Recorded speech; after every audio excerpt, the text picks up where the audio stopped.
حس اللي راد أركتي دمر aragti dumar caadi maaha erayday iskale أبوان عبد فارح نور جرام أيا إسكاله haye لحن كوحة إسكاله walaalkay saaxiibkay maxamed sheekh cabdullaahi wada noole haye muusigana waa macal abi CD calaminke waxaan maraynayaa looma kala harin dad macallimiina adigoo caashikiin cilmina maaragtay codka kula reeysan waxaan lahaa heesta waxaa la yiraahdaa aragti dumar aad baad u mahadsan tahay dib ayaan kugu soo noqon doonaa daawadayaasha qiimaha badanow nala daawada heestii ugu horeysay barnaamijka ay ku daafureynay heesaasoo ah aragti dumar iyo fanaanada caasho cilmi xaashi caashikiin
تجعل الدنيا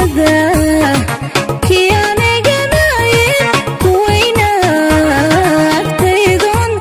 كيلدوك سلايو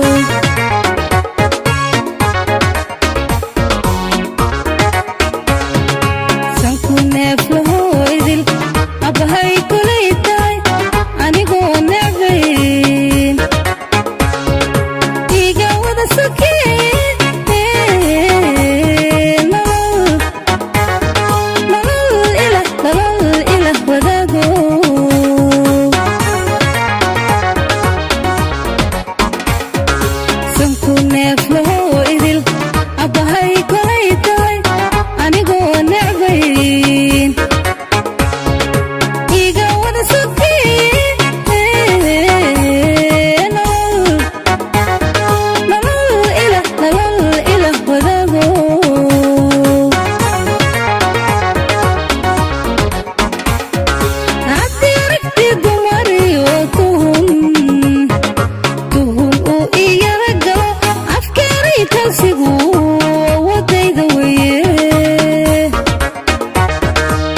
وكسب عشدا يدي دويسي أير لافتا إيقو قبو أير لافتا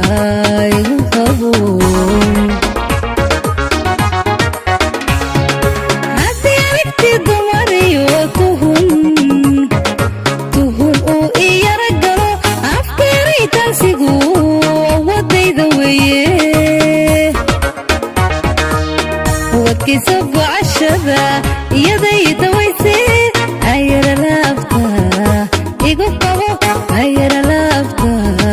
إيقو قبو أير لافتا إيقو قبو أير لافتا إيقو قبو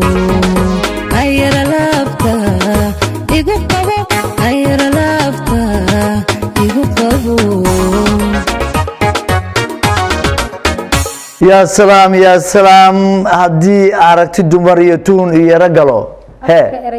أفكار إرجتاسي أود يدوي وقت كيس قعشة وقت يدي دويسه هي عير لافت يبغى خبر waxaan u malaynayaa hadal waa dhamaaday sheeko kale iyo maarata xanaaq iyo jirin ma jirto macnaha waxa waa isdaji waa hada ana xanaaqo adiga isdaji waa hadii aan ka macnaa tuhun aniga igalo oo ka shakiyo kulli awoodeydu waa un hadal moogta afka eray itaasigu waan u jeedaa awoodeydu way waa sax runtii waa sax hadan maarata la kala roonaan roomado caashikiin waan u jeedaa maarata heestani hees fariin xambaarsan bay tahay abwaanka kulli heesan curiyay waxa waaye malaynay in malawaalta inkastoo mar qaarkood abwaanada ay malawaal ay ka sameeyaan balse tan aniga erayada markaan qiimeeyay waxa maaragtay aragtideeda u eg tahay inay dhacday tahay maalin walba dhaco wax taagan sidan ognaaba dibadaha ay aad ugu badan yihiin dalka Soomaaliya arintan ma taala wallahi dabcan meel kasto Soomaaliya haye go'asho arintan caasho go'asho egtahay arinkan maarta abwaanka maarta ku sheegay wallahi abwaanka markuu heeskan wii akhriyo heeskaasaan rabaa inaad qaado haye oo maaragtay qisada ka dambeysay sidaan wax dhacan waaye markaas inaa qaadana waa hees fiican ay qof kasto quseeya anigana laga yaabaa taa markii qaar inaan xanaaqo ama aan wax tuhmo aniga quseeyana dhici kartaa ha way imanaysaa markii la nini naagtiis haye maxaa la cunla ma nabadna ma aha ashkinay sidan ogsoonahay badanaaba dadka waxay u badan yihiin fanaaniinta heesaha qaarkood marmarka qaarkood ayaga laftikooda ay ka hadlayaan dareenkooda maaragtay ay ku muujinayaan oo ayagaba abwaanku u sameeyay inay iska baryeelaan ama iska fogeeyaan way jirtaa hadda dhan kale kugu soo kala furay adiga ama heestaanba maaragtay adiga aad maaragtay article nooga sameeyay caashaba maaragtay ama qisasam heestaanba ya hadda heeska wiisho qoran buu kugu sheegay markuu abwaankii ii aqriyay waa wax kasta oo mar walba dhici karo waa nin inaagtiis ku imaan marka aniga xataa inay qisay ka soo qaado nin inaagtiisa nahay waa tuhun waa imaan kara soo hay tuhunka mar walba yaala qof waliba oo gabar walba Soomaaliyeedna heeska ku quseeya oo maalin walba waa la kala shakiyaa waa la isqabsadaa waa la isku dhigaa laakiin weli ma aysan dhicin arrin noocan oo kala gabar intay hees ka qaado ama tiraahdo ninkeeda aniga raytaasi waa afkayga kaliya waa awood kale ma lihi